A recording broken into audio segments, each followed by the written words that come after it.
Tonight we will explore the extraordinary life and legacy of Caravaggio, one of the most revolutionary and most dramatic artists in the history of Western painting. As you relax and unwind,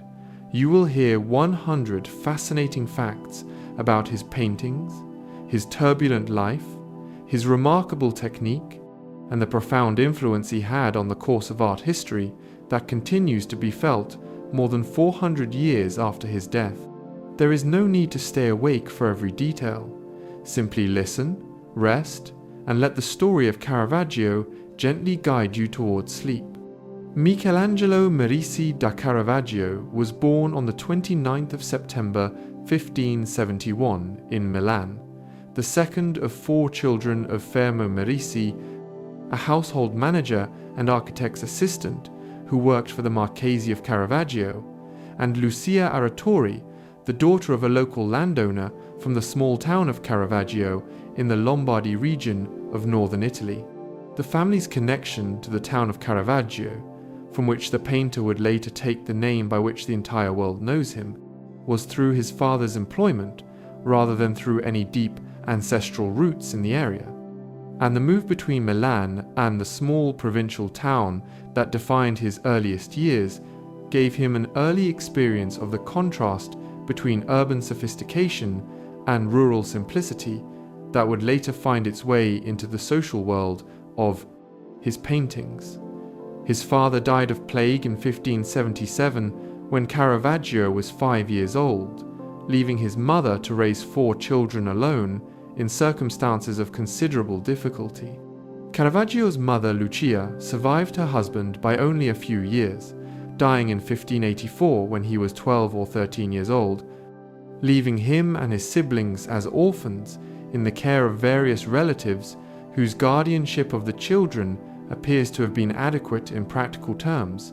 but that provided little of the emotional stability that the loss of both parents in such quick succession must have made particularly necessary. The double loss of his parents in childhood, coming during the years when the plague that swept through northern Italy in the 1570s and 1580s was killing large numbers of people across the region,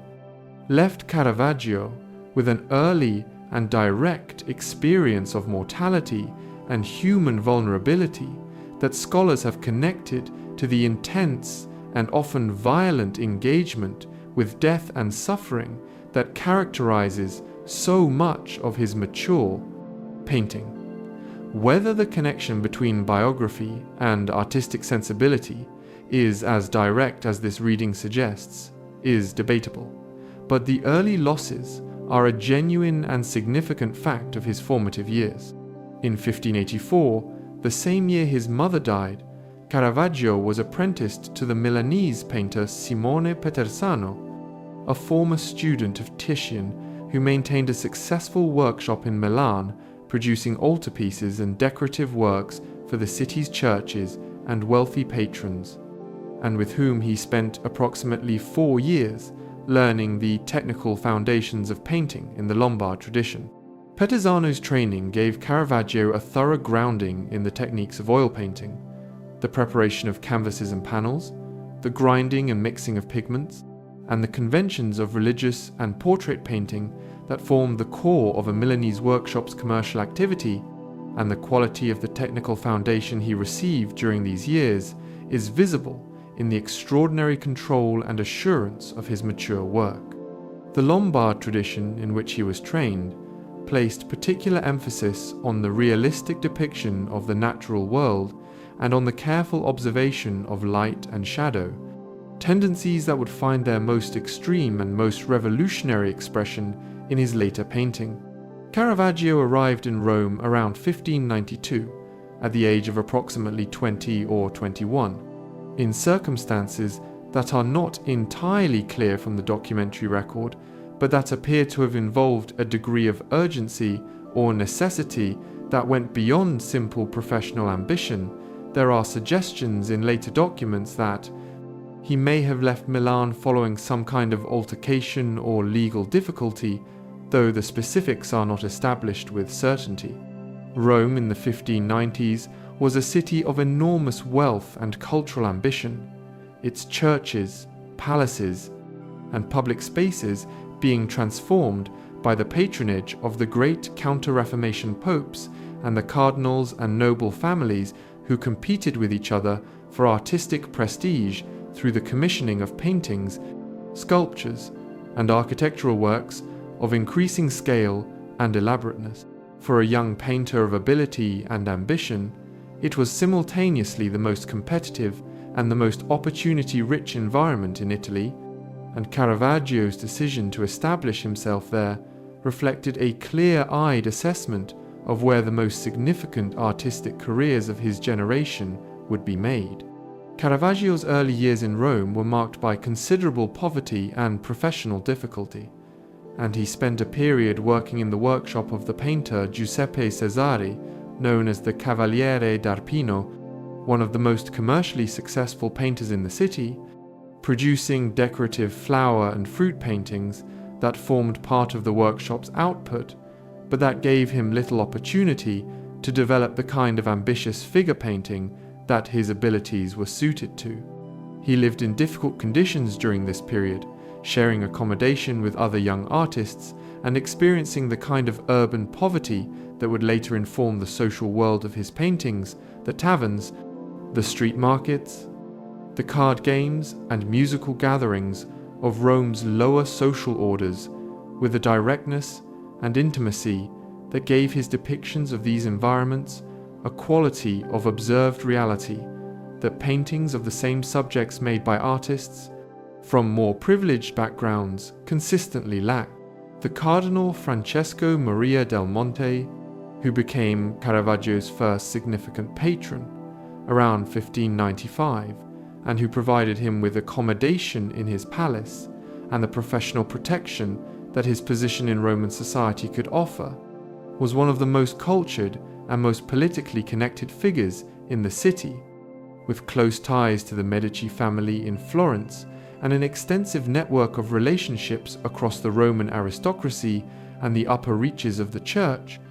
Del Monte's patronage transformed Caravaggio's professional situation almost overnight, moving him from the precarious circumstances of a workshop assistant producing decorative paintings to the relative security of a resident artist in a major Roman palace with access to the social and intellectual world of the finite cardinal circle. The paintings Caravaggio produced during the years of Del Monte's patronage, the musicians, the lute player, the Bacchus, the rest on the flight into Egypt, reflect both the cultivated aesthetic preferences of his patron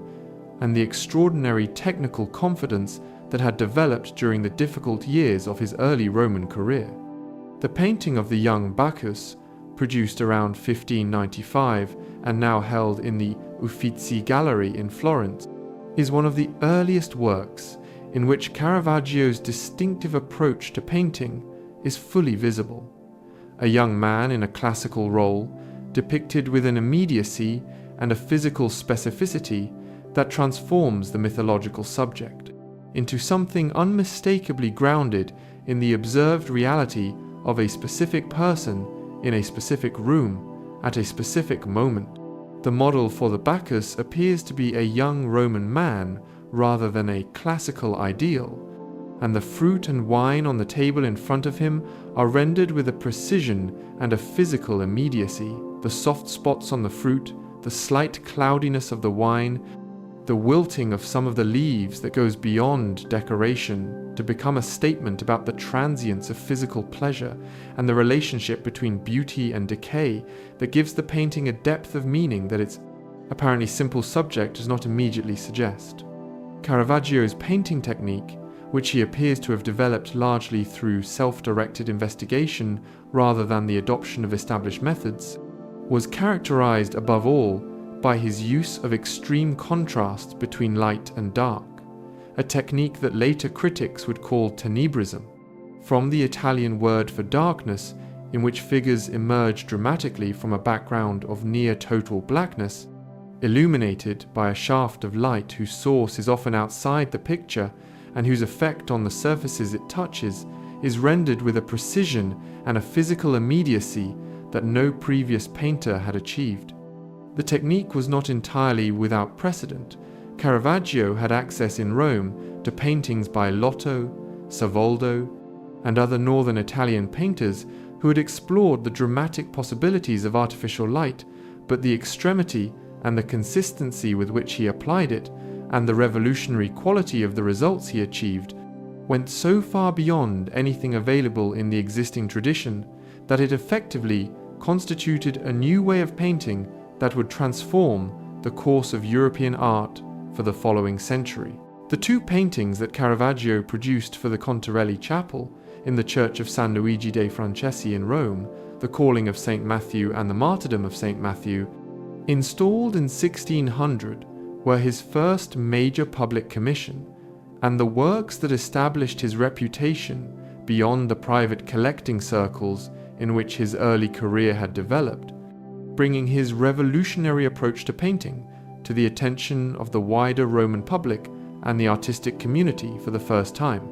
The Calling of St. Matthew in particular, with its extraordinary use of a shaft of diagonal light cutting through the darkness of a tavern interior to illuminate the moment of divine summons, was immediately recognized as a work of extraordinary originality and power, and the response of the Roman art world, a mixture of astonishment, admiration, and, in some quarters, genuine hostility from those who found the painting's realism and its secular setting inappropriate for a sacred subject, established the pattern of controversial reception that would accompany his work for the rest of his career. Caravaggio's personal life during his years in Rome was as turbulent and as unconventional as his painting, and the documentary record of his encounters with the city's legal system, police reports, witness statements, court records, paints a picture of a man whose quick temper, combative personality, and willingness to resort to violence made him a frequent and familiar figure in the Roman courts and occasionally in the city's prisons. The offences recorded in the documents range from the relatively minor carrying a sword without a license, insulting a police officer, throwing artichokes at a waiter, to the more serious assaults that punctuate the record of his Roman years, and that reflect a personality for which the social conventions governing the management of conflict and the resolution of disputes seem to have had little practical restraining force. The violence that runs through the documentary record of his life is also present in sublimated and transformed form in many of his most powerful paintings. The painting of Judith beheading Holofernes, produced around 1698 and now held in the Galleria Nazionale d'Arte Antica in Rome, is one of the most viscerally powerful and most formally accomplished works of his entire career. Depicting the moment of decapitation with a physical directness and an anatomical precision that had no precedent in previous treatments of the subject, and that continues to shock and compel viewers more than 4 centuries after it was painted. Caravaggio shows Judith in the act of cutting rather than having already completed it. The sword is partway through Holofernes' neck, his face contorted in the last moment of consciousness, his hands gripping the sheets of the bed in a reflexive response to the pain, and the combination of the physical reality of the violence and the composed,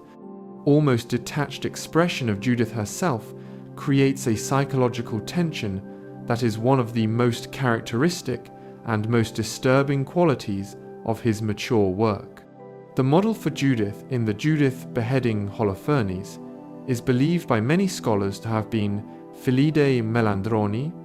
a well-known Roman courtesan who appears in several of Caravaggio's paintings from this period, and whose relationship with the painter was apparently close enough to give him sustained access to her as a model across several works. The use of contemporary Roman women, many of them from the lower social orders or from the world of prostitution, as models for sacred female figures was one of the most consistently controversial aspects of Caravaggio's practice, and one that drew particular criticism from church officials and conservative commentators who found the combination of devotional subject matter and recognizable contemporary faces inappropriate and potentially offensive to religious sensibility. Caravaggio appears to have been entirely indifferent to these objections, continuing to use the people around him as models throughout his career, regardless of the social or moral associations their identities carried. The painting of the Supper at Emmaus, produced around 1601 and now held in the National Gallery in London, is one of the most dramatically composed and most immediately arresting of his works from the height of his Roman career, depicting the moment described in the Gospel of Luke when the risen Christ reveals himself to two disciples at an inn and they recognize him in the act of blessing and breaking bread. The two disciples' gestures of shocked recognition, one throwing his arms wide in astonishment, the other gripping the arm of his chair as if about to leap to his feet, are rendered with a physical energy and a spatial immediacy that gives the scene a quality of sudden eruption into ordinary reality that is entirely characteristic of Caravaggio's approach to sacred narrative. The still life of fruit and bread on the table in the foreground, depicted with the same precise physical attention he brought to the figures, adds a dimension of sensory richness to the composition that grounds the supernatural event in the material world with a directness that previous treatments of the subject had not attempted. Caravaggio killed a man named Ranuccio Tomassoni in a brawl in Rome on the 28th of May, 1606, an event that transformed his life entirely and set in motion the sequence of flight, exile, and restless movement through southern Italy and Malta that defined the final 4 years of his life and produced some of the most powerful and most emotionally intense works of his entire career. The circumstances of the killing have been debated by scholars for decades. The fight appears to have begun over a disputed bet on a tennis match, though some researchers have suggested that deeper personal or financial grievances between the two men may have been involved, and the question of whether the killing was deliberate or the result of a fight that escalated beyond either man's intention has implications for how the event and its aftermath are understood. What is certain is that Caravaggio fled Rome immediately after the killing and never returned, dying in exile 4 years later at the age of 38. The painting of the Madonna di Loreto, completed around 1604 and installed in the church of Sant'Agostino in Rome, where it can still be seen today, provoked one of the most publicly documented controversies of Caravaggio's career, with the critic and writer Giovanni Baglioni recording the strong negative reactions of church officials and conservative commentators to the painting's depiction of the Virgin and Child being venerated by two elderly pilgrims whose dirty feet are prominently displayed in the foreground of the composition. The objections to the dirty feet were not simply aesthetic, but reflected a deeper unease with Caravaggio's insistence on grounding sacred subjects in the physical reality of contemporary life, the idea that the divine could be encountered in the presence of poverty, age, and bodily imperfection, rather than in the idealized beauty that the academic tradition associated with sacred subjects. The painting continues to be visited by large numbers of pilgrims and tourists in Sant'Agostino, where the combination of its controversial history and its extraordinary visual power gives the experience of seeing it in situ a quality that reproductions cannot convey. Caravaggio's flight from Rome after the killing of Tomassoni took him first to the Alban Hills south of the city, where he spent several months under the protection of the noble Colonna family, whose patronage network extended across southern Italy and provided him with a degree of security in the immediate aftermath of the killing, and then to Naples, which he reached in the autumn of 1606. Naples was, at that time, the largest city in Italy and one of the largest in Europe, a Spanish-controlled metropolis of extraordinary social complexity and cultural ambition, and the patronage networks available there through the great noble families, the religious orders, and the institutions of the Spanish viceregal court were sufficient to sustain a major artistic career even for a painter who was simultaneously one of the most celebrated artists in Italy and a fugitive from a capital charge of murder. Caravaggio produced some of his most ambitious and most emotionally profound works during his 2 periods in Naples. The 7 Works of Mercy, painted for the Pio Monte della Misericordia in Naples in 1606, and still displayed in the church built to house it on the Via dei Tribunali in the Old City, is one of the most complex and most formally ambitious compositions Caravaggio ever produced, combining 7 separate acts of Christian charity into a single nocturnal street scene of extraordinary density and visual energy. The painting shows a crowd of figures in a narrow street at night, their actions feeding the hungry, giving drink to the thirsty, clothing the naked, visiting the sick and imprisoned, sheltering travelers, and burying the dead compressed into a single space that creates a vision of active human charity in the midst of urban darkness that is simultaneously realistic and transcendent. Above the crowd, the Virgin and Child appear supported by 2 angels, presiding over the human activity below with a quality of attentive compassion that connects the earthly and the divine in a manner entirely characteristic of Caravaggio's mature religious vision. Caravaggio traveled to Malta in 1607, apparently with the hope of receiving a pardon for the Roman killing through the intercession of the Knights of St. John, the powerful military and religious order that governed the island and whose Grand Master, Alof de Wignacourt, he hoped to impress with his painting well enough to secure both a knighthood and the political connections that might eventually enable his return to Rome. He was admitted to the Order of St. John as a Knight of Obedience in July 1608, an extraordinary honor for a painter, though the designation of Knight of Obedience, rather than Knight of Justice, reflected his non-noble birth and the limitations it placed on his status within the order's hierarchy.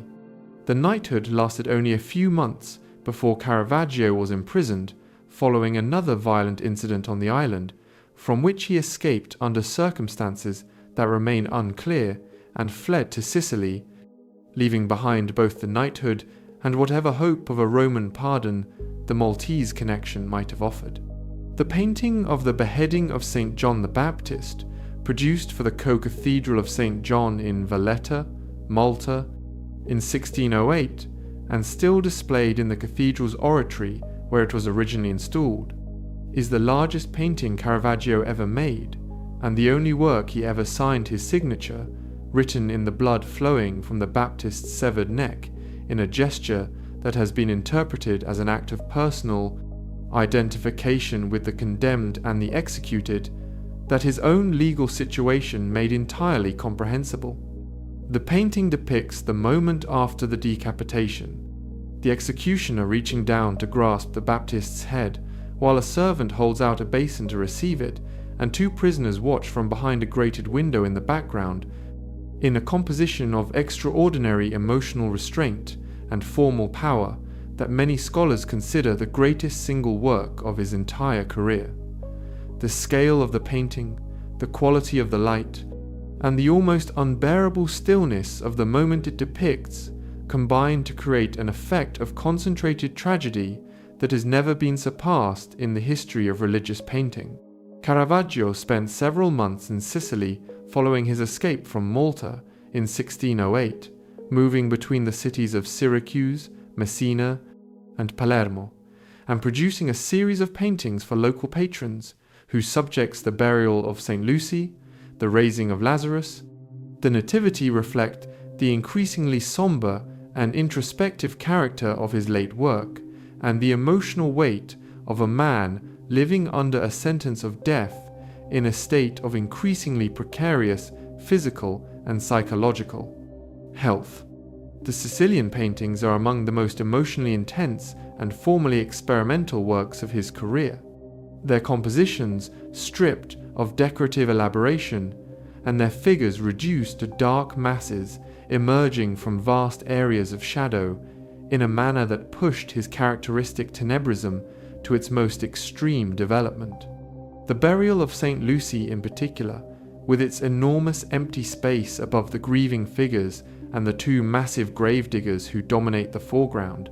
has a quality of desolate grandeur that seems to reflect something of the painter's own experience of loss and isolation during these final months of exile. The Raising of Lazarus, painted for the Genoese banker Giovanni Battista de Lazzari in Messina in 1609 and now held in the Museo Regionale di Messina, is one of the most formally unconventional and most emotionally overwhelming paintings of his entire career, depicting the moment of resurrection with a combination of physical immediacy and spiritual intensity that transforms a familiar biblical narrative into something that feels genuinely unprecedented. The painting shows the moment at which Lazarus, still wrapped in his grave clothes and supported by two figures who struggle with the weight of a body just emerging from death, opens his arms in a gesture that simultaneously suggests crucifixion and resurrection, while Christ, visible only from behind in the upper left of the composition, extends his hand in the command to come forth. The darkness of the surrounding space, the physical weight of the reviving body, and the quality of light falling on the faces of the witnesses combine to create an image of extraordinary power whose formal radicalism was recognized immediately by those who saw it. Caravaggio returned to Naples for a second period in 1609 following his time in Sicily, and it was during this second Neapolitan sojourn that he was attacked by unknown assailants, possibly agents of the Knights of Malta, seeking revenge for whatever incident had led to his imprisonment on the island, and so severely injured that initial reports reaching Rome suggested that he had been killed. He survived the attack, but was left with facial injuries that some accounts describe as disfiguring, and the psychological and physical impact of the assault appears in the late paintings he produced during his second Neapolitan period in works whose emotional darkness and physical intensity go even beyond the extreme registers of the Sicilian paintings. The painting of Salome with the head of John the Baptist, produced during this period and now held in the Royal Collection at Madrid, shows a severed head that many scholars believe to be a self-portrait. Caravaggio placing his own face on the head of the executed prophet in an act of personal identification with the condemned that the circumstances of his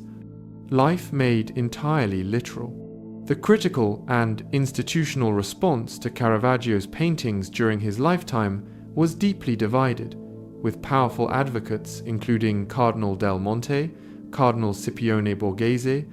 and various members of the Roman and Neapolitan aristocracy whose enthusiasm for his work was genuine and whose collections of his paintings were actively assembled, alongside equally powerful voices of disapproval from church officials and conservative critics who found his approach to sacred subjects inappropriate, his use of low-life models offensive, and his rejection of the idealizing conventions of the academic tradition artistically as well as morally problematic. The controversy was not simply about aesthetic preference, but about fundamental questions of what religious painting was for and who it was for, whether it should address itself to the educated elite through the language of classical beauty and historical learning, or whether it should speak directly to ordinary worshippers through the language of physical reality and contemporary experience that Caravaggio's work consistently employed. Caravaggio died on the 18th of July 1610 on the beach at Porto Ercole, a small coastal town in the Tuscan Maremma, at the age of 38. In circumstances that remain genuinely uncertain, the accounts available suggest that he had been travelling by boat from Naples toward Rome, where a papal pardon that would have ended his years of exile appears to have been in the process of being arranged, and that he disembarked at Porto Ercole in poor health, possibly suffering from malaria or from the effects of lead poisoning accumulated through years of exposure to the lead-based pigments he used in his painting. The pardon arrived in Rome shortly after his death, too late to be of any use,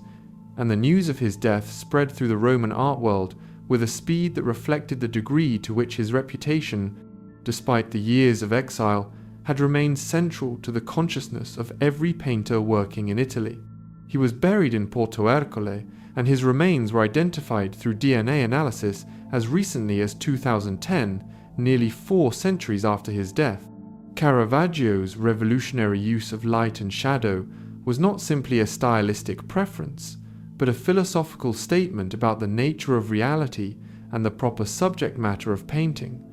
grounded in a conviction that the truth of human experience was most honestly and most powerfully expressed through the direct observation of the physical world, rather than through the idealized beauty and classical convention that the academic tradition of his time continued to regard as the proper language of serious art. The darkness that surrounds his figures is not simply an absence of light, but a positive presence, a space of mystery and potential from which his subjects emerge and into which they threaten to dissolve, and the quality of the appearances. The light that falls on them carries a weight and an intensity that gives the most ordinary physical surfaces the quality of revelation. This understanding of light as meaning, rather than simply illumination, was the most fundamental of his contributions to the history of painting, and the one whose influence on subsequent artists has been the most enduring and the most pervasive. The painting of the Calling of St. Matthew in the Contarelli Chapel is unusual among Caravaggio's works in the degree to which it has generated sustained scholarly disagreement about a fundamental question of interpretation. Specifically, which of the 5 figures seated at the table is actually Matthew, the tax collector being called by Christ to discipleship. The traditional interpretation identifies Matthew as the elderly bearded man at the left of the group, who points to himself in a gesture of surprised self-identification, but an alternative reading proposes that he is the young man at the right, whose head is bowed over the coins on the table and who may not yet have registered the presence of Christ in the doorway. The ambiguity is characteristic of Caravaggio's approach to narrative. His paintings consistently resist the single definitive reading that the academic tradition sought to provide, preferring instead a quality of open interpretive possibility that reflects the complexity of actual human experience. The painting known as the Penitent Magdalene, produced around 1595 and now held in the Galleria Doria Pamphilj in Rome, is one of the earliest works in which Caravaggio's mature approach is fully apparent, showing a young woman seated in a chair with her head bowed and her hands in her lap, in a pose of such stillness and inward absorption that the painting achieves a quality of psychological intimacy unlike anything produced by his contemporaries. The woman is identified as the Magdalene by the jar of ointment on the floor beside her and the scattered jewels that represent the worldly vanity she has renounced, but the figure herself, believed to be based on a model from Caravaggio's immediate social environment, is rendered with a quality of observed human reality that transforms the conventional penitential subject into something that feels like a portrait of a specific person in a specific moment of genuine emotional experience, rather than an illustration of a theological concept. Caravaggio's painting of the Rest on the Flight into Egypt,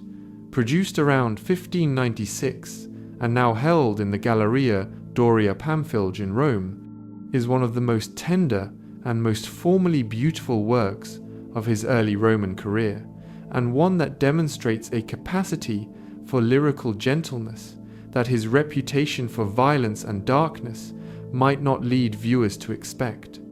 The painting shows Joseph holding a sheet of music from which an angel plays the violin,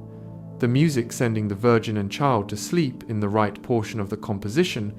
and the quality of the late afternoon light falling across the landscape and the figures creates an atmosphere of profound peacefulness and domestic intimacy that represents one of the most completely realized expressions of quiet human happiness in the history of religious painting. The painting belongs to a moment in his career before the tenebrism of the mature works had fully developed, and it retains a quality of open, golden light that would largely disappear from his painting as his style matured. The Borghese Gallery in Rome, which holds the largest collection of Caravaggio's paintings in a single institution, 6 works including The Boy with a Basket of Fruit, The Sick Bacchus,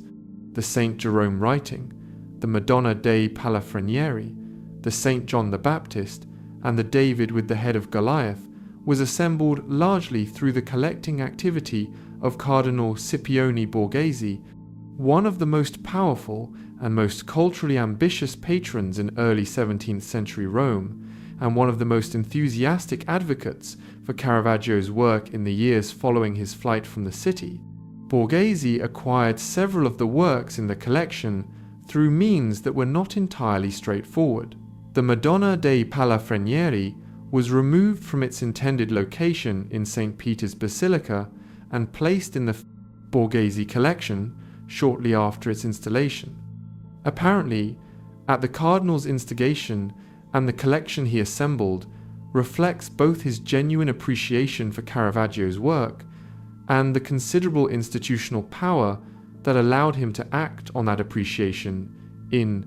ways that other collectors could not. The painting of Saint John the Baptist in the Wilderness, of which Caravaggio produced multiple versions that are now distributed across collections in Rome, Kansas City, and elsewhere, represents one of his most personal and most formally concentrated treatments of a religious subject, stripping away all narrative context to show the young saint alone in a landscape with a ram,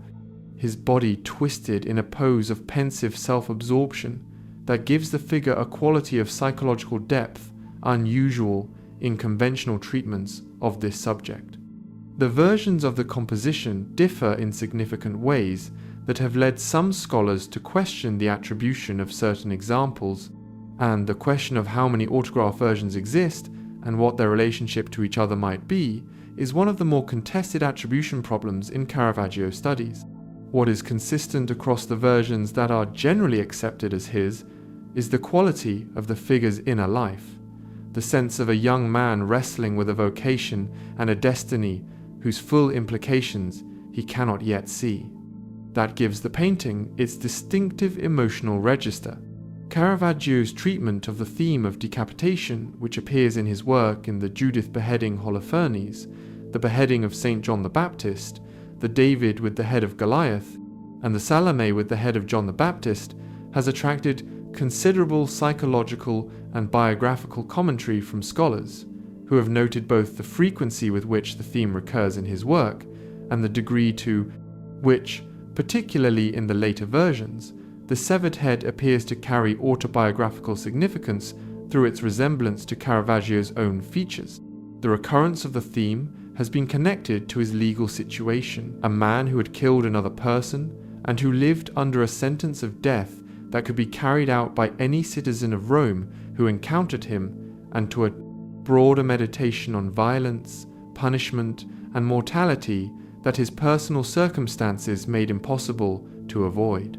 Whether the psychological reading is fully adequate to the painting's complexity is debatable, but the biographical resonance of the theme is difficult to dismiss entirely. The painting of the Conversion of St. Paul, installed in the Cerasi chapel of the Church of Santa Maria del Popolo in Rome in 1601, alongside the companion painting of the Crucifixion of St. Peter, represents one of the most formally radical treatments of a familiar religious subject in the history of Western art, depicting the moment of Paul's conversion through the fall of his horse on the road to Damascus, in a composition that places the horse's massive hindquarters at the center of the image, and reduces the saint himself to a prostrate figure with his arms raised in a gesture of blind surrender. The choice to give so prominent a role to the horse, an animal, rather than a human or divine figure, in a painting of one of the most theologically significant moments in Christian history, was immediately controversial and has generated sustained discussion among scholars about whether the choice reflects a deliberate theological argument about the relationship between the divine and the animal, a formal decision about the distribution of visual weight in the composition, or simply the direct observation of what such a scene would actually look like. The Crucifixion of St. Peter, the companion painting to the conversion of St. Paul in the Cerasi Chapel, shows the moment of the saint's crucifixion upside down his own request, according to tradition, because he did not consider himself worthy to die in the same manner as Christ, with 4 workmen straining to raise the cross into the vertical position. The painting focuses on the physical labor of the crucifixion rather than its spiritual significance, showing the workmen's muscular effort, their strained postures, and the sheer mechanical difficulty of raising a cross with a man attached to it in a way that grounds the sacred narrative in the physical reality of human work with the same directness that the calling of St. Matthew brought to the moment of divine summons. The old man's face, twisted toward the viewer from his inverted position with an expression of absolute composure and inner certainty, is one of the most moving single passages in his entire body of work. Caravaggio's relationship with the painter Giovanni Baglione, who sued him for defamation in 1603, in a case that produced some of the most revealing testimony about Caravaggio's personality and his relationships with his contemporaries, available in any document from his lifetime, was one of undisguised mutual hostility that reflected both personal antipathy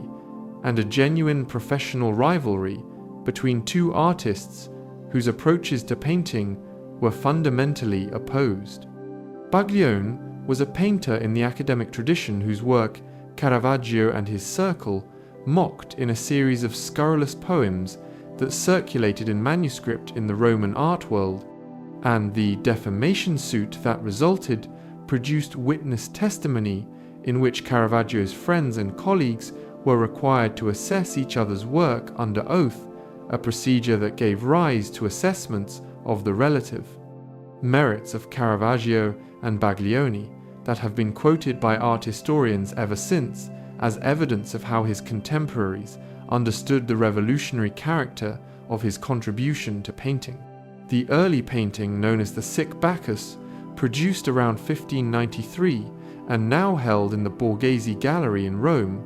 is believed by most scholars to be a self-portrait made during a period of illness that Caravaggio experienced shortly after his arrival in Rome, and it represents one of the earliest and most striking examples of his practice of using his own face and body as a model for his painted figures. The figure shows a young man in the guise of the god of wine, his skin pallid and slightly greenish, his lips darkened, his eyes carrying an expression that combines the conventional attributes of Bacchus with a quality of genuine physical malaise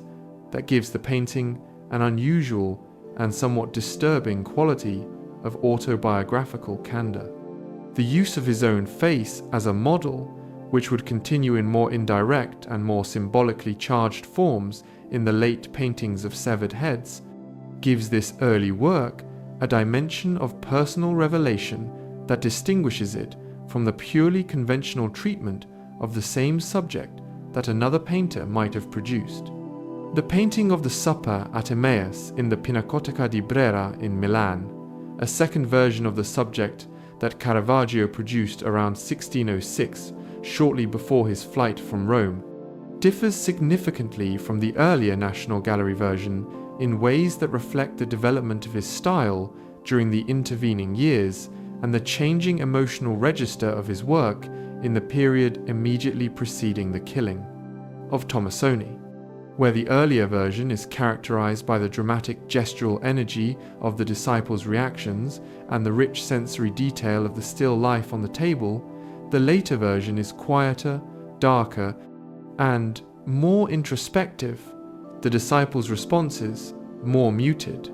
the light more subdued, the overall atmosphere more somber and more reflective. The comparison between the two versions provides one of the clearest illustrations available of the evolution of his style over the course of his Roman career,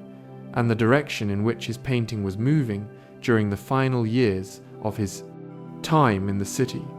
Caravaggio's use of contemporary Roman settings and contemporary Roman people as the vehicles for biblical and mythological narrative was a deliberate and consistent artistic choice rather than simply a practical convenience, reflecting a theological and aesthetic conviction that the sacred could only be made genuinely accessible to ordinary worshippers if it was presented in the language of their own immediate experience rather than in the idealized language of classical beauty and historical distance. This conviction placed him in alignment with certain strands of Counter-Reformation spirituality, particularly the Oratorian tradition associated with Saint Philip Neri, which emphasized a direct and unmediated relationship between the believer and the sacred narrative, while simultaneously bringing him into conflict with the more conservative elements of the church establishment that continued to insist on the appropriateness of classical idealization for sacred subjects. The tension between these two positions structured much of the controversy that surrounded his work throughout his career. The painting of the Death of the Virgin, commissioned for the Church of Santa Maria della Scala in Rome around 1601 and now held in the Louvre in Paris, was rejected by the Carmelite friars who had commissioned it on the grounds that the figure of the dead Virgin was depicted with insufficient decorum, too realistically dead, her body swollen and her feet bare, in a manner that the friars found inappropriate for the Mother of God, regardless of its artistic quality. The rejected painting was purchased almost immediately by Vincenzo Gonzaga, Duke of Mantua, on the advice of Peter Paul Rubens, who was then in Rome and who recognized the work's extraordinary quality, and it was exhibited publicly in Rome for a week before being shipped to Mantua to allow Roman artists and art lovers to see it, an arrangement that suggests the degree to which even a rejected work by Caravaggio was understood to be an object of exceptional artistic significance that the city could not afford to lose without at least a final public viewing. Caravaggio's influence on the painters who came after him was so immediate and so pervasive that a distinct school of followers and imitators, known as the Caravaggisti, emerged in Rome within years of his major public. Works becoming visible, comprising Italian, Dutch, Flemish, French, and Spanish painters who adopted various elements of his approach to light, shadow, and the depiction of sacred subjects in contemporary settings. The most significant of the Caravaggisti included Artemisia Gentileschi, whose painting of Judith beheading Holofernes, produced around 1611 to 1612, is one of the most powerful works inspired by his example, and one that brings to the subject a quality of physical intensity and psychological commitment that her contemporaries recognized as extraordinary. Orazio Gentileschi, her father, Gerrit van Honthorst and Hendrik ter Bruggen from the Dutch Republic, and Georges de la Tour from France, whose nocturnal candlelit scenes represent one of the most distinctive and most beautiful developments of the tenebrism that Caravaggio had pioneered. The painting of the Madonna dei Palafrenieri, also known as the Madonna and Child with Saint Anne, was painted for the altar of the Archconfraternity of the Palafrenieri in St. Peter's Basilica in 1605 and removed from its intended location almost immediately after installation within days, according to some accounts, on the grounds that its depiction of the Virgin and Child was inappropriate for display in the most prominent church in Christendom.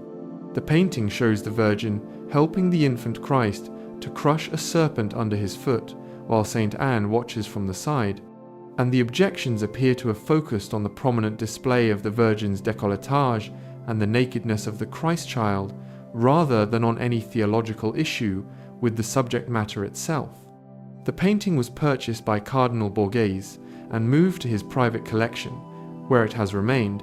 making the brief and controversial installation in St. Peter's one of the more dramatic episodes in the history of a career that was never short of controversy. Caravaggio's painting of the boy being bitten by a lizard, of which two versions exist, one in the Fondazione Longhi in Florence and one in the National Gallery in London, is one of the earliest works in which his distinctive approach to the depiction of a specific moment of experience is fully apparent, showing a young boy recoiling in shock from the bite of a lizard concealed among the fruit and flowers on a table in front of him, with a quality of instantaneous physical response that gives the painting an almost cinematic quality of captured movement. The subject, which appears to be a genre scene of everyday life rather than a mythological or religious narrative,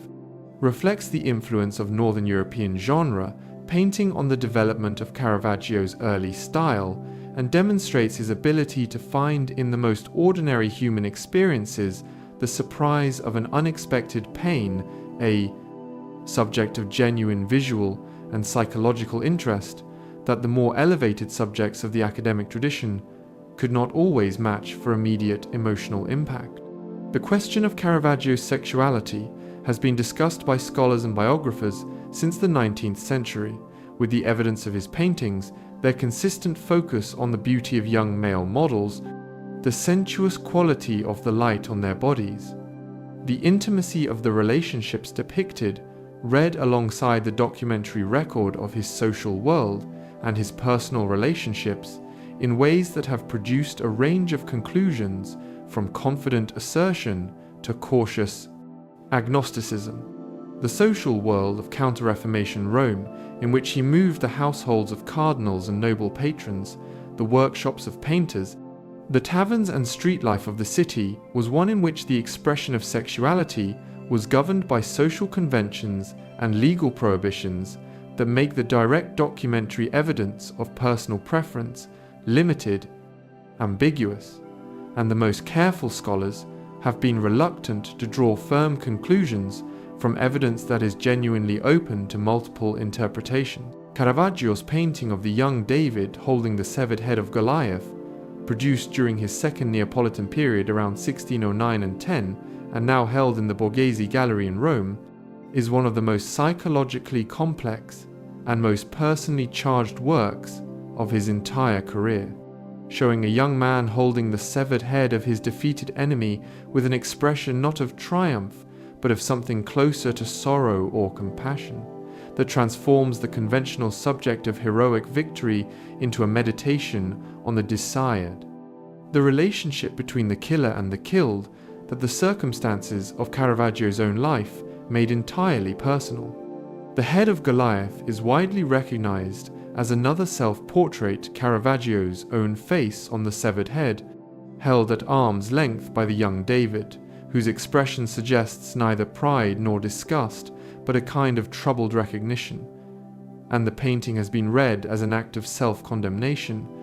a visual confession of guilt, and a plea for the mercy that a papal pardon might have provided, sent from Naples to Rome as a gift for Cardinal Borghese in the hope of influencing the negotiations for his return.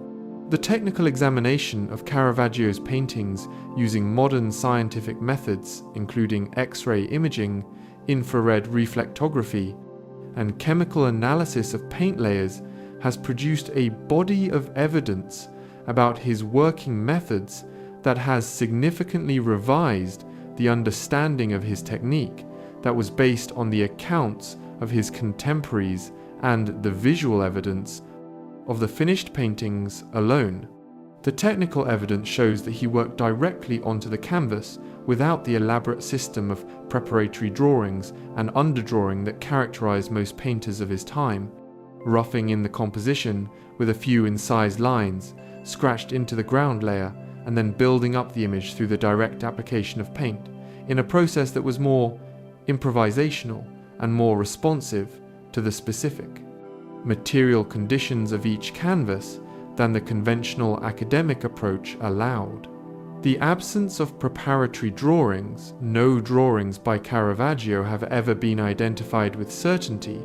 a fact that remains one of the more remarkable anomalies in the study of a major Renaissance and Baroque painter appears to reflect a genuine working method rather than simply a failure of survival. The Church of San Luigi dei Francesi in Rome, where the three paintings of the Contarelli Chapel, the Calling of St. Matthew, the Martyrdom of St. Matthew, and the Inspiration of St. Matthew, have hung since their installation between 1600 and 1602, is one of the most visited sites in Rome associated with Caravaggio's work, and one that provides the most complete surviving example of his paintings in the ecclesiastical context for which they were originally made. The experience of seeing the three paintings in their chapel setting the light changing through the day as it falls through the windows above, the paintings visible only when coins are inserted in a timer that activates the electric lighting, the proximity of the canvases in the relatively small space of the chapel is fundamentally different from the experience of seeing individual works in the neutral environment of a museum gallery,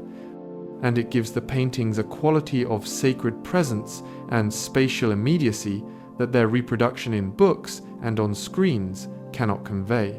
Caravaggio's painting of the Nativity with Saints Francis and Lawrence, produced for the Oratory of San Lorenzo in Palermo in Sicily in 1609, and still missing after being stolen from the oratory in October 1969, is considered one of the most significant unrecovered stolen artworks in the world, and one whose disappearance represents an irreplaceable loss to the understanding of his late Sicilian period. The theft has been attributed by Italian authorities to the Sicilian mafia, and various investigations over the decades since the painting's disappearance have produced conflicting accounts of its fate, some suggesting it was damaged beyond repair during or after the theft, others that it still exists in some form in a private collection or in the hands of criminal organizations who have been unable to sell it because of its notoriety. The painting's continued absence after more than 50 years makes it one of the most haunting absences in the history of art. Caravaggio's painting of the Entombment of Christ, produced around 1603 and now held in the Vatican Pinacoteca, is one of the most formally accomplished and most emotionally powerful of his Roman period works, depicting the moment of Christ's burial with a combination of physical weight and spiritual intensity that makes it one of the supreme examples of his mature style at its most completely realized. The composition shows 5 figures lowering the body of Christ into the tomb, Nicodemus and John supporting the body, the 3 Marys gesturing in grief above, arranged in a diagonal that descends from the raised arms of the standing figure in the upper right to the stone slab of the tomb at the lower left, giving the composition a quality of inevitable downward movement that expresses the finality of death with a formal economy entirely characteristic of his most powerful work. The painting was so admired by subsequent artists that it inspired, painted and drawn responses from Rubens, Cézanne and numerous other painters across the following 3 centuries. Caravaggio's painting of the Supper at Emmaus in the National Gallery in London has been the subject of extensive technical examination that has revealed significant changes made by the painter during the course of the work's execution, including alterations to the position of Christ's hand and changes to the still life on the table that demonstrate the improvisational and responsive quality of his working method, even in a major commissioned work intended for a vaud. Sophisticated patron. The technical evidence confirms that he worked directly on the canvas without a fixed compositional plan, making decisions and revisions in response to what was emerging on the surface in front of him, rather than executing a predetermined design, and it gives a picture of a working process that was simultaneously more spontaneous and more demanding than the conventional academic approach, requiring a quality of sustained visual judgment and rapid decision-making that the slow, deliberate method of building up a composition from preparatory drawings did not. The influence of Lombard painting on Caravaggio's development which he absorbed during his apprenticeship with Peterzano in Milan, and through exposure to the broader tradition of northern Italian painting that was available to him in the churches and collections of the city, has been identified by scholars as a significant but often underestimated factor in the formation of his distinctive style. The Lombard tradition placed a particular emphasis on the realistic depiction of the natural world, on the careful observation of light and its effects on physical surfaces, and on a quality of emotional directness and human warmth in the treatment of religious subjects that distinguished it from the more elevated and more idealizing approach of the central Italian tradition. These qualities, which were present in Leonardo's Milanese paintings, in the work of Giovanni Girolamo Savoldo, and in the broader culture of northern Italian religious painting, provided a foundation on which Caravaggio's more radical investigation of light and reality was built. The painting of the Flagellation of Christ, produced for the church of San Domenico Maggiore in Naples around 1607, and now held in the Museo di Capodimonte in the same city, is one of the most physically intense and emotionally concentrated works of his Neapolitan period, depicting the scourging of Christ with a quality of brutal physical immediacy that goes even beyond the level of violence in his earlier treatments of sacred suffering. The painting shows Christ bound to a column while three torturers work on his body from different angles, the central figure preparing to strike with a bundle of rods, while the others grip his body and his hair with a physical energy that gives the scene a quality of dynamic violence rendered in the frozen stillness of paint. The figure of Christ, his body illuminated against the surrounding darkness, while his torturers are half swallowed by shadow, carries a quality of isolated endurance that gives the painting its particular emotional weight, and that connects it to the broader meditation on suffering and survival that runs through all of his late work. Caravaggio's relationship with the city of Naples, where he spent 2 periods totaling approximately a year and a half during the final years of his life, was one of the most productive of his entire career in terms of the number and quality of the works he produced, and it reflected both the richness of the patronage opportunities available in the city and the particular quality of Neapolitan culture, its combination of Spanish grandeur, popular religiosity, and urban darkness that seems to have resonated deeply with the emotional world of his late painting. Naples was a city in which extreme wealth and extreme poverty existed in immediate proximity, where the Spanish viceregal court maintained a culture of formal magnificence alongside streets of intense urban crowding and social struggle, and where the popular religious tradition had a physicality and an emotional directness that was consistent with Caravaggio's own approach to sacred subjects. The city's light, more intense than Rome's, creating sharper contrast between sun and shadow, may also have reinforced the tenebrism that had become his primary expressive means. The painting of Salome, with the head of John the Baptist in the Royal Collection in Madrid, believed to have been sent by Caravaggio from Naples to the Grand Master of the Knights of Malta as a gesture of reconciliation following his escape from imprisonment on the island, shows a young woman receiving the severed head of the Baptist on a platter from an executioner, while an elderly woman watches from the side. The painting is remarkable for the quality of emotional ambiguity it achieves across its 3 figures. Salome's expression carrying neither triumph nor remorse, but a quality of troubled contemplation that makes her a more complex and more sympathetic figure than the conventional treatment of the subject allowed, the executioner's face in shadow and his emotional state consequently unreadable, and the elderly woman's expression of what appears to be genuine distress creating a moral counterweight to the violence of the scene. The severed head, identified by most scholars as another Caravaggio self-portrait, adds a dimension of personal significance to the painting's meditation on death and judgment. The technical examination of the beheading of St. John the Baptist in Valletta has revealed that the painting was executed with extraordinary speed and directness. the broad areas of darkness establish rapidly, and the figures built up from the ground in a process that demonstrates Caravaggio's ability to organize and execute a composition of the largest scale he ever attempted with the same improvisational confidence he brought to his smaller works. The examination also confirmed the presence of his signature Fra Michelangelo,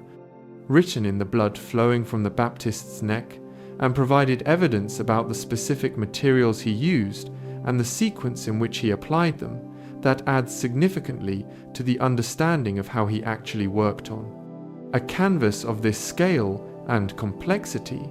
the painting's condition, which is better than many of his other works, reflects the relatively stable environment of the cathedral's oratory and the care with which it has been maintained across the 4 centuries since its installation. Caravaggio's painting of St. Francis of Assisi in ecstasy, produced around 1595 and now held in the Wadsworth Athenaeum in Hartford, Connecticut, is one of the earliest of his surviving paintings to show the full development of his tenebrism, and one that demonstrates how he applied his revolutionary approach to light and shadow to the tradition of devotional painting in ways that transform the conventional subject into something of unprecedented psychological and spiritual intensity. The painting shows the saint supported by an angel in the moment of his mystical ecstasy, the 2 figures emerging from a deep nocturnal landscape with a quality of atmospheric mystery that gives the sacred experience a physical and emotional reality that the conventional depictions of the subject in the academic tradition, with their golden light and idealized beauty, consistently failed to achieve. The painting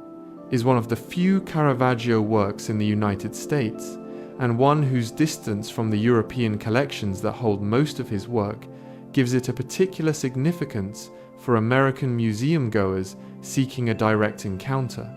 with his painting. The network of patronage and social connection that sustained Caravaggio's career in Rome was built around a set of overlapping relationships with cardinals, noble families, and wealthy collectors, whose enthusiasm for his work reflected both genuine aesthetic appreciation and the competitive desire for social distinction that collecting major contemporary art provided in the culture of Counter-Reformation. Rome, beyond Cardinal Del Monte and Cardinal Borghese, his patrons and advocates included the banker Ottavio Costa, who commissioned several works and provided financial support during difficult periods, the Marchesa Costanza Colonna, whose family connection to Caravaggio's origins in the Lombard town of the same name gave her a particular interest in his career, and whose patronage network provided him with refuge and protection during his flight from Rome after the killing of Tomasoni, and various other figures in the Roman aristocracy whose collections included works by his hand. The painting of the Inspiration of St. Matthew, the third of the 3 canvases for the Contarelli Chapel,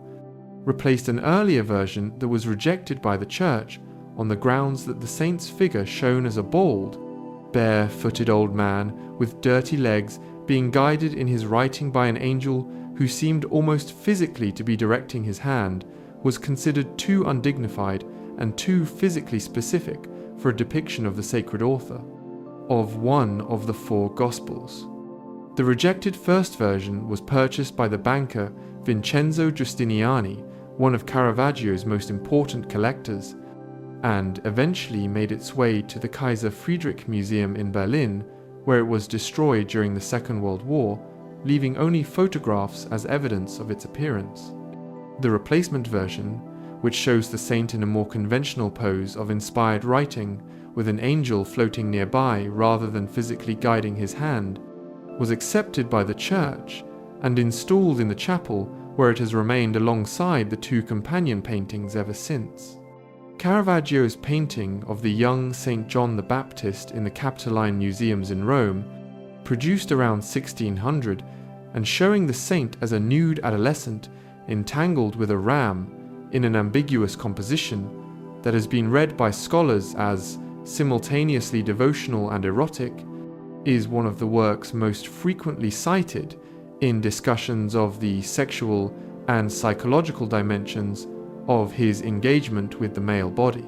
The painting's combination of religious subject matter and sensuous physical depiction, the ambiguity of the relationship between the boy and the animal, and the quality of the light on the young body create a work of considerable interpretive complexity that has generated more sustained discussion of the relationship between the sacred and the erotic in his painting than almost any other single work in his output.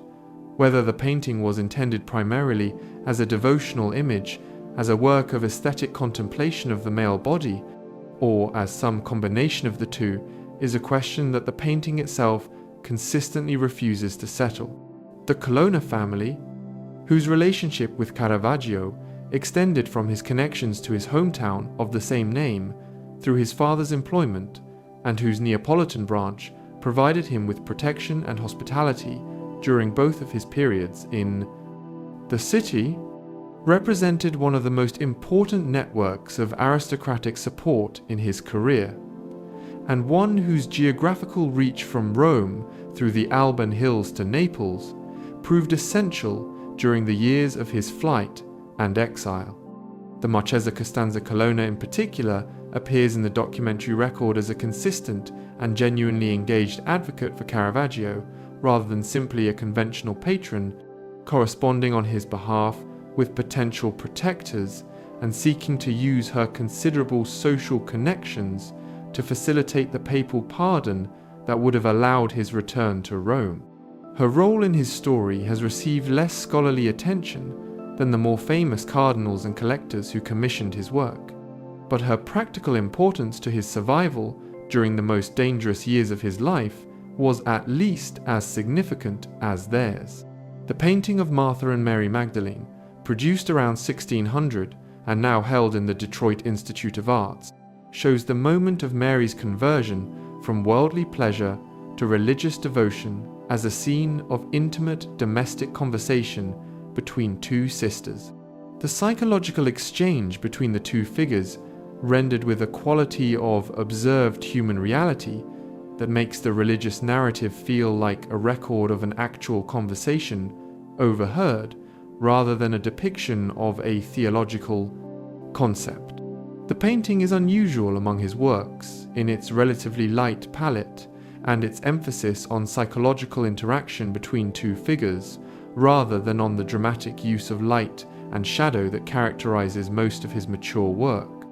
And it has been connected by some scholars to the particular devotional tradition associated with Saint Philip Neri and the Oratorians, whose emphasis on conversion through personal relationship rather than formal instruction finds a natural visual equivalent in the intimate conversational scene that Caravaggio depicts. Caravaggio's encounter with the paintings of Peter Paul Rubens during the Flemish painter's time in Rome between 1600 and 1608, when both men were working in the city and their work was available to be seen in the same churches and collections, represents one of the most consequential artistic encounters of the early 17th century, and one whose effects on Rubens's subsequent development are clearly traceable in the work he produced after returning to Antwerp. Rubens copied the Entombment of Christ and other works by Caravaggio with a care and attention that reflects genuine engagement with the formal and expressive possibilities of his approach, and the influence of the tenebrism and the compositional directness of the Italian painter is visible in a range of works that Rubens produced in the years following his Roman experience. The exchange was not simply one of influence flowing from Caravaggio to Rubens.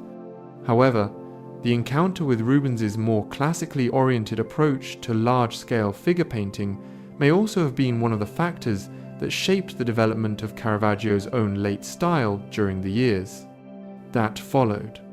The discovery in 2006 of a painting of The Crowning with Thorns in a private collection in France,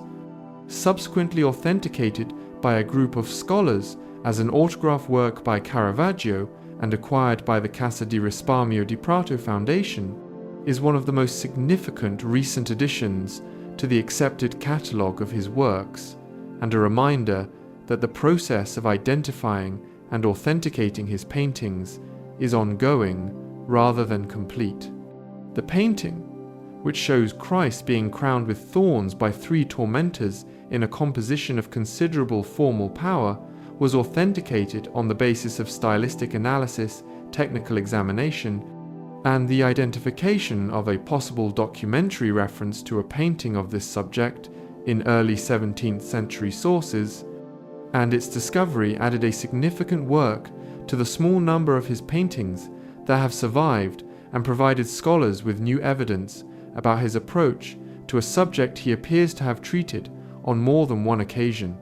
Caravaggio's painting of the Amor Vincit Omnia, also known as Omnia Vincit Amor or Victorious Cupid, produced around 1601 for the banker and collector Vincenzo Giustiniani, and now held in the Gemälde Gallery in Berlin, is one of the most provocative and most formally accomplished of his non-religious works,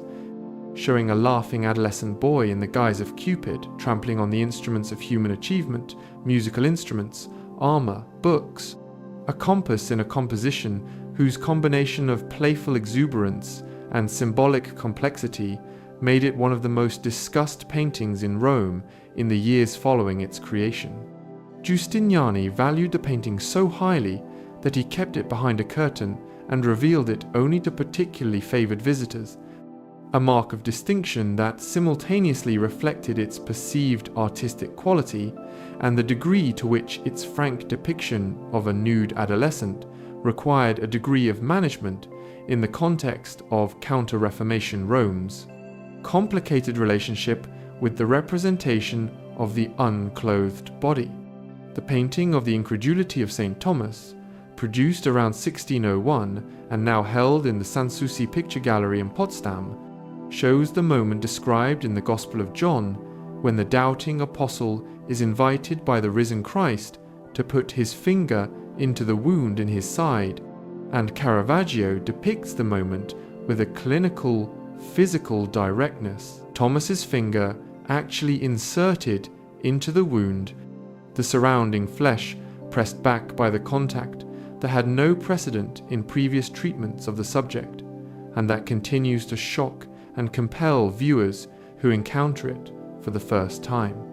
The 4 heads grouped tightly together in the upper portion of the composition,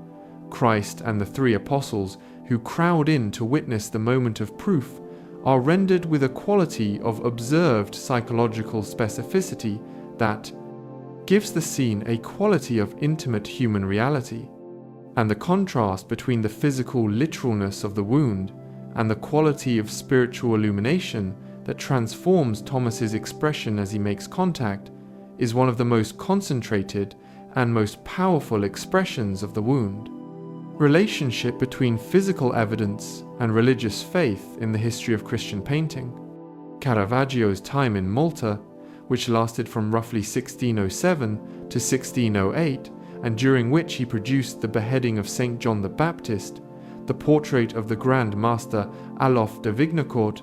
and a small number of other works, represents one of the most productive and most formally ambitious periods of his late career,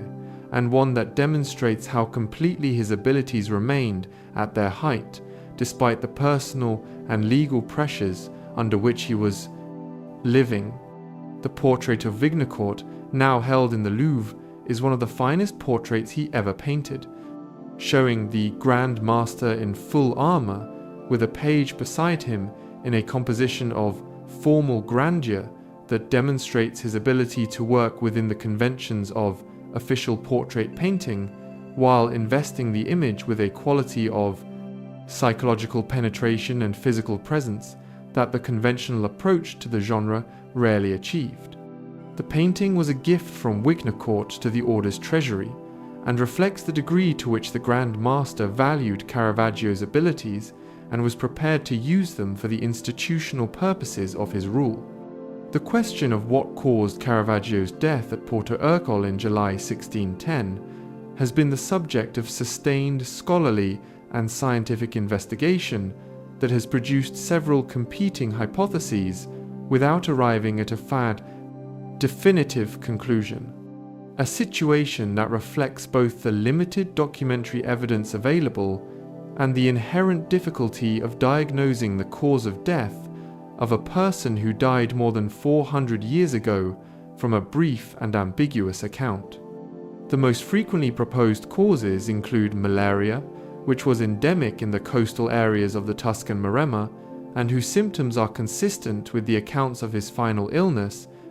lead poisoning accumulated through years of exposure to the lead-based white pigment that was a standard component of the paint he used throughout his career,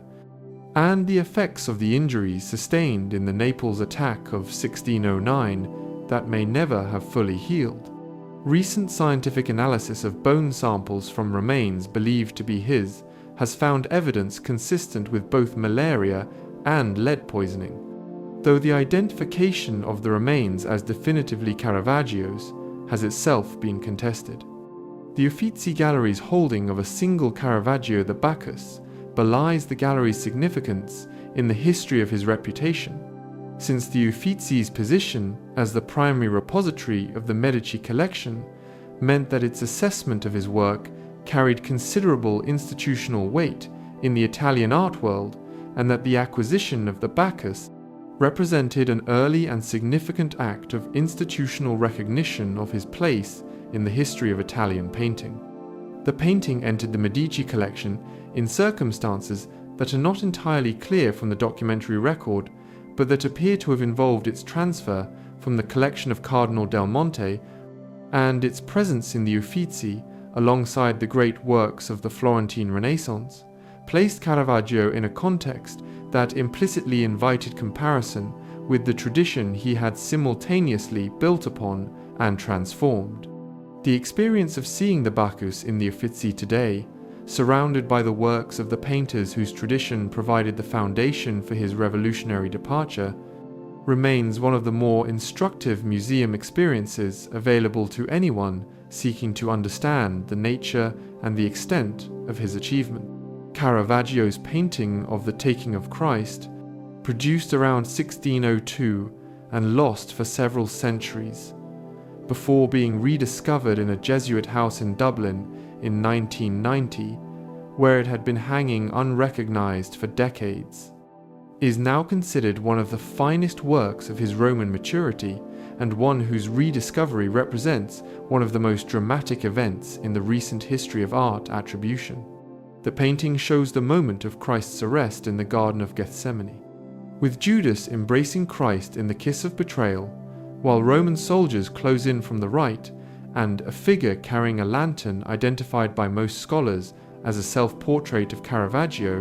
leans in from the upper right to illuminate the scene.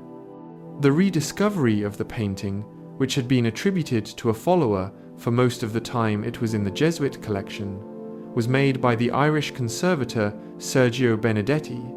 whose attribution was subsequently confirmed by the majority of Caravaggio scholars, and whose account of the discovery has become one of the more celebrated stories in the recent history of art. The Galleria Nazionale d'Arte Antica in the Palazzo Barberini in Rome, which holds the Judith beheading Holofernes alongside works by Raphael, Holbein, and other major painters of the 16th and 17th centuries, provides one of the most dramatically effective settings for a Caravaggio painting, available anywhere in the city. The scale of the palazzo's rooms and the quality of the light that falls through their high windows, creating an environment in which the painting's combination of darkness and sudden illumination achieves an effect that the more neutrally lit environments of purpose-built museums cannot replicate. The experience of encountering the Judith in this setting, with the painting hanging at roughly eye level in a room whose other contents provide a context of conventional beauty against which the violence and immediacy of Caravaggio's work stands in sharp relief,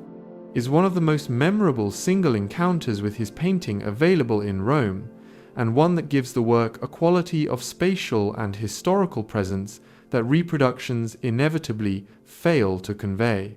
Caravaggio's painting of the lute player, of which two versions exist, one in the Hermitage Museum in St. Petersburg and one in the Metropolitan Museum of Art in New York, was produced for Cardinal del Monte around 1596 and represents one of the most completely realized expressions of the sensuous musical culture of the Cardinal's household and of Caravaggio's ability to invest an apparently simple genre subject with a quality of atmospheric poetry that elevates it far beyond the decorative function that such paintings typically served. The painting shows a young androgynous musician surrounded by musical instruments, sheets of music, and a vase of flowers, the figure's expression carrying a quality of absorbed musical pleasure that the light falling on the scene renders with an atmospheric softness and a sensory richness that is entirely characteristic of his early Roman manner. The flowers and the open music books are depicted with the same precise physical attention that he brought to the figures, and the wilting petals of some of the flowers introduce the characteristic note of transience that gives even his most apparently joyful compositions a dimension of melancholy depth. The attribution of works to Caravaggio has been one of the most contested and most actively debated areas of attribution studies in the history of art, reflecting both the relatively small number of his accepted autograph works, which makes each potential addition to the catalogue a significant event, and the large number of paintings by his followers and imitators whose work, at its best, approaches his quality closely enough to make the distinction between autograph and workshop or follower genuinely difficult. The criteria used to assess attribution have evolved significantly with the development of technical examination methods, and works that were previously rejected or accepted on purely stylistic grounds have been reassessed in the light of technical evidence about their materials, their underdrawing, and the specific characteristics of their paint application in ways that have both confirmed some attributions and called others into question. The debate is ongoing, and the accepted catalogue of his works continues to be revised as new evidence emerges and scholarly opinion shifts. Caravaggio's painting of the Fortune Teller, of which two versions exist, one in the Louvre and one in the Capitoline Museums in Rome, is believed to be one of his earliest surviving works, and one that demonstrates, from the very beginning of his independent career, characteristic quality of his engagement with contemporary life and the social world of the Roman streets in which he lived during his years of poverty and professional struggle. The painting shows a young man having his palm read by a young Romani woman whose expression of apparent sincerity conceals, as the viewer gradually realizes, the act of removing his ring while his attention is engaged with the reading, and the combination of the narrative content, the sophisticated young man being deceived by a street-smart young woman, with the quality of observed social reality in the depiction of the two figures, gives the painting a quality of wry social comedy that is unusual in his output, and that demonstrates the range of his expressive register beyond the dramatic and the violent subjects with which he is most associated. The influence of Caravaggio on the development of Spanish painting in the 17th century, operating primarily through the work of painters who had either been in Rome during his active years or who had access to his paintings through the Spanish collectors and institutions that acquired them, was one of the most significant and most transformative artistic influences in the history of Spanish art. José de Ribera, who settled in Naples as Spanish possession and developed a style of tenebrism that drew directly on Caravaggio's example, Diego Velázquez, whose early Bodegon paintings show the influence of the Caravaggesque tradition that had reached Spain through Italian channels, and Francisco de Zurbarán, whose dramatically lit figures of saints and monks carry the quality of physical and spiritual intensity that Caravaggio had pioneered, are among the most significant Spanish painters whose work demonstrates the extraordinary reach and fertility of his influence beyond the Italian context in which it originated. The painting of the Ecstasy of St. Francis in the Wadsworth Athenaeum has been the subject of sustained scholarly debate about the specific nature of the spiritual experience Caravaggio is depicting, with some scholars arguing that the scene shows the moment of the stigmatization, the miraculous appearance of Christ's wounds on Francis's body, and others proposing that it depicts a more general mystical ecstasy of the kind described in the accounts of Francis's spiritual life that circulated widely in the devotional literature of the Counter-Reformation period. The ambiguity of the scene, the angels supporting the saint's body, the quality of the light, the nocturnal landscape is characteristic of Caravaggio's approach to religious subject matter, which consistently preferred the suggestive and the experiential over the specific and the illustrative, and it reflects the same quality of interpretive openness that distinguishes his treatment of narrative subjects in the Contarelli Chapel and elsewhere from the more didactic clarity that the academic tradition sought to provide. The Hermitage Museum in St. Petersburg holds a small but significant group of Caravaggio's paintings that were acquired by the Russian imperial collection during the 18th century, when the enthusiasm of Catherine the Great for Italian art of the 16th and 17th centuries resulted in the purchase of several major European collections that brought works by Caravaggio and his followers into the Russian imperial holdings alongside paintings by Raphael, Titian, and Rembrandt. The presence of these works in St. Petersburg, far from the Italian cities in which they were painted and for which they were intended, reflects the extraordinary reach of Caravaggio's reputation in the century following his death, and the degree to which the collecting ambitions of the European courts and aristocracies during the 17th and 18th centuries distributed his work across the continent in ways that its creator could not have anticipated.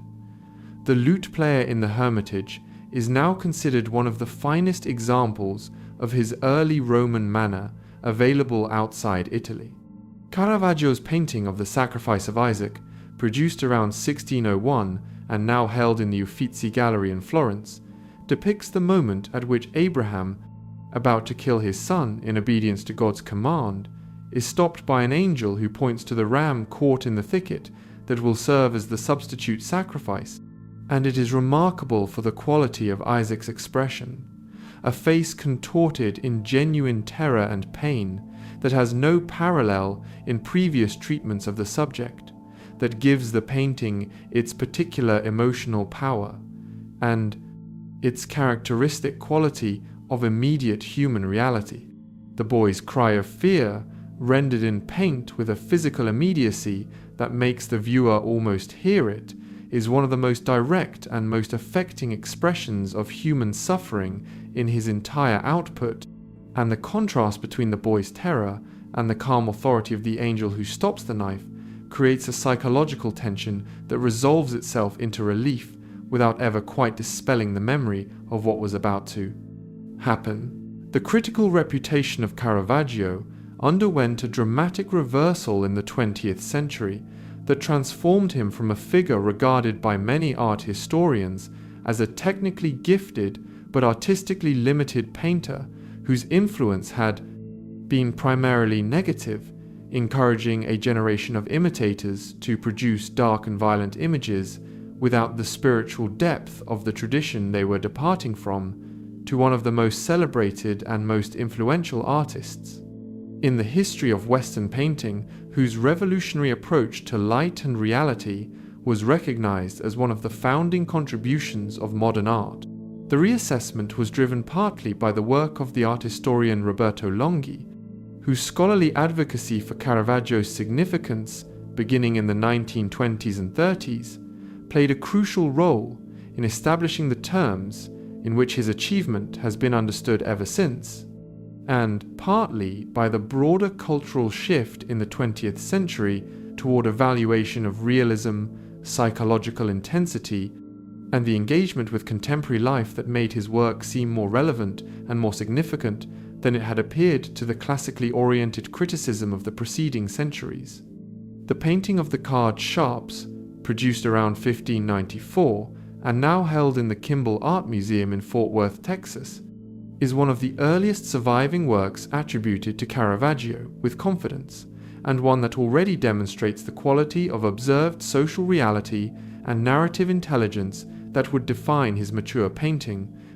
showing two young men cheating at cards in a composition of considerable psychological complexity, whose humor and social acuity are entirely characteristic of his engagement with the world he actually lived in.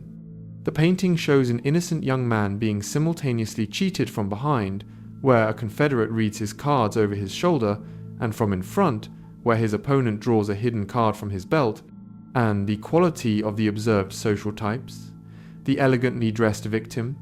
the scarred and worldly cheat, the more cautious confederate, gives the scene a quality of documentary specificity that goes well beyond the conventional treatment of similar subjects in Northern European genre painting.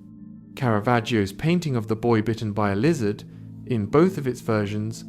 has been analysed by scholars interested in the relationship between his work and the contemporary scientific culture of late 16th century Rome, with some researchers suggesting that the painting's focus on a moment of sudden sensory shock reflects the broader cultural interest in the physiology of sensation and reflex response that was being investigated by natural philosophers and physicians during the period of his Roman career. Whether the connection between the painting's subject and the contemporary scientific culture is as direct as this reading suggests is debatable, but the painting's extraordinary capacity to convey the physical experience of sudden unexpected pain, the involuntary recoil, the sharp intake of breath, the momentary loss of composure, reflects a quality of attention to the phenomenology of physical experience that is consistent with the broader culture of empirical investigation that was transforming the natural sciences during the time. Same period. The Museo di Capodimonte in Naples, which holds the flagellation of Christ alongside works by other major Italian painters of the 16th and 17th centuries, provides one of the most important centres outside Rome for the study of Caravaggio's work, and one that reflects the significance of Naples as a site of his activity during the final years of his career.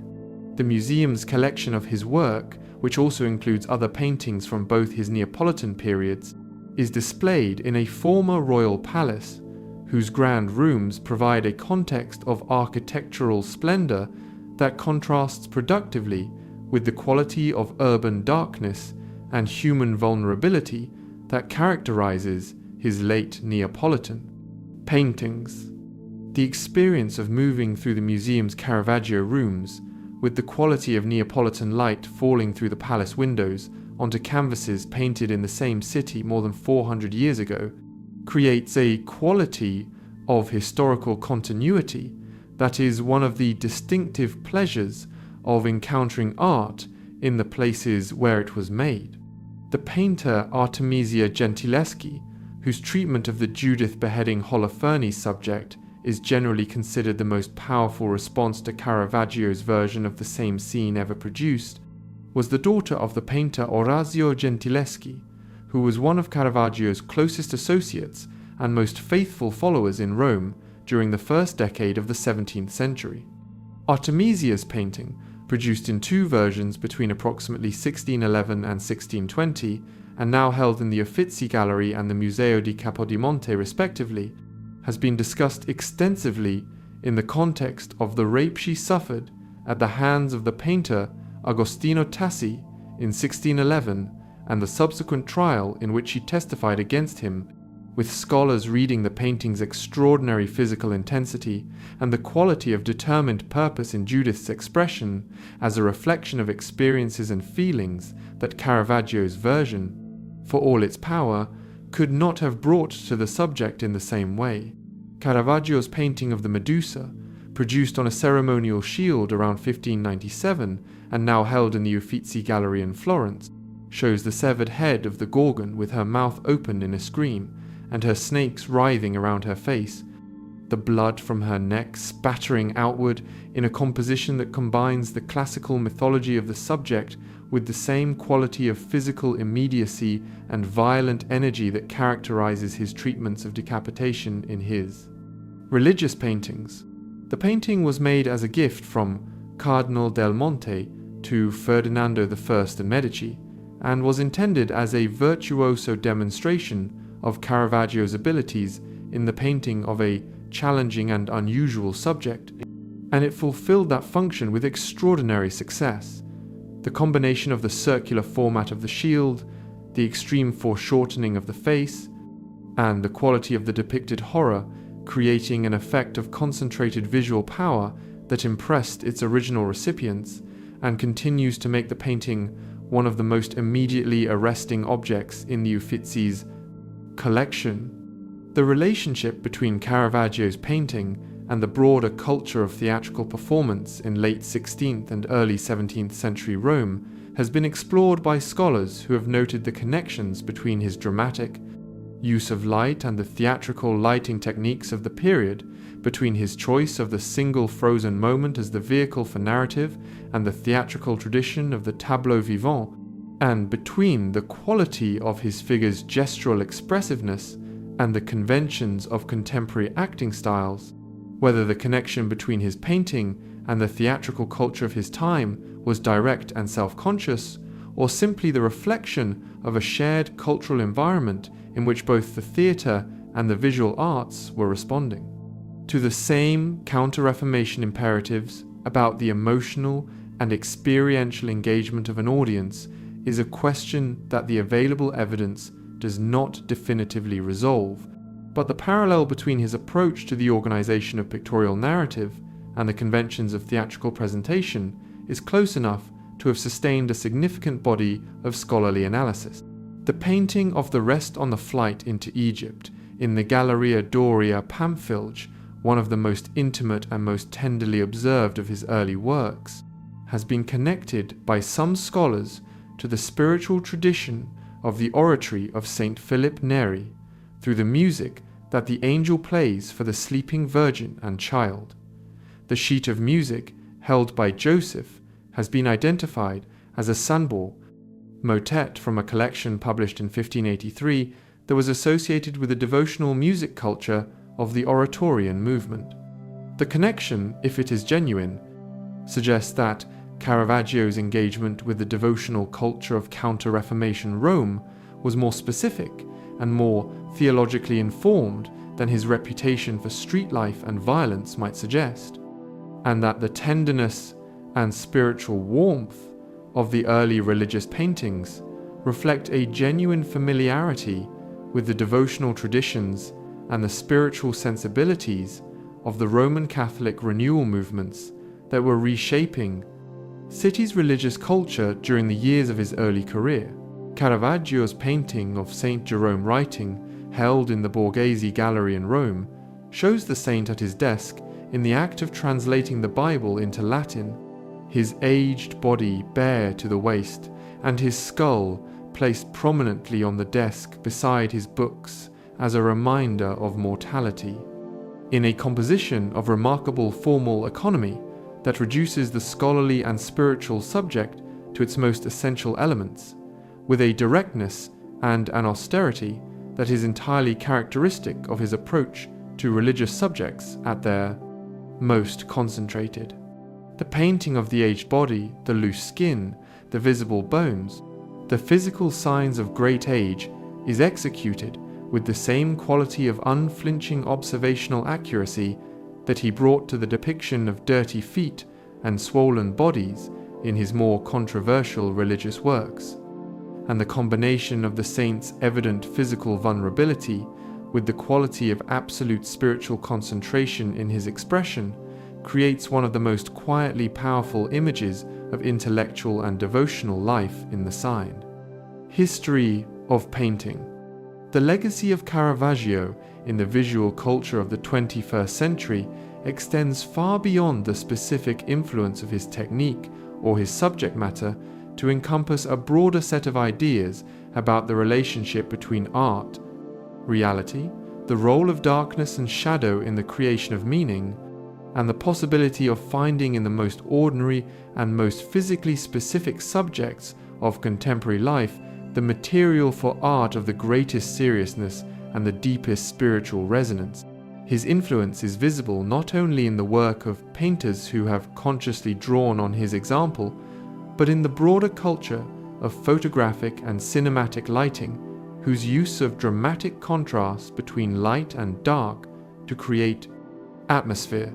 focus attention, and convey emotional intensity reflects the revolution in the visual representation of the world that he initiated in the dark interiors of late 16th century Rome. The language of light and shadow that he invented has become so thoroughly embedded in the visual culture of the modern world that its origins are often invisible,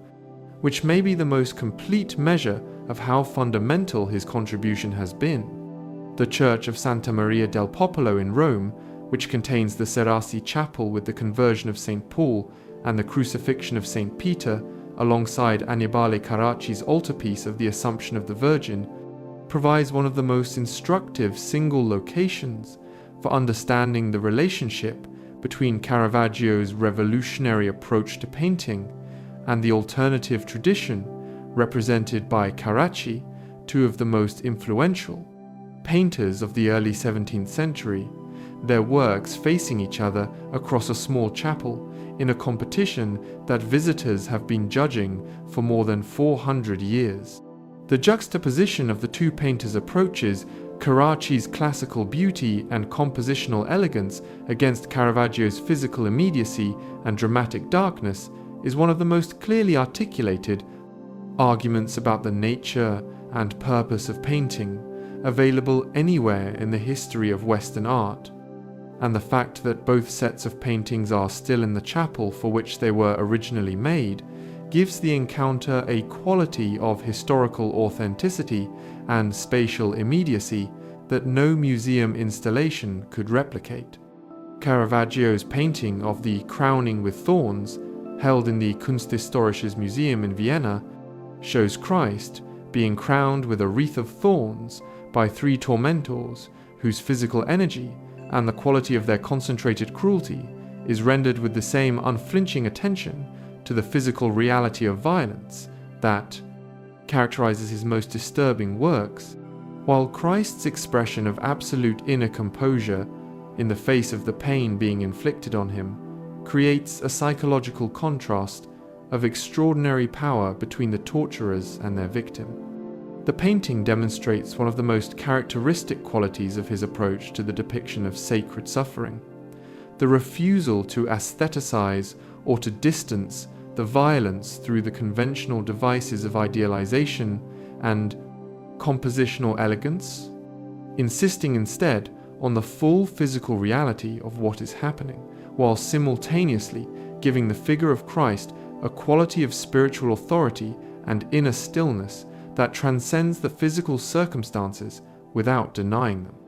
The result is a painting that is simultaneously more disturbing and more spiritually moving than the conventional academic treatment of the same subject could achieve.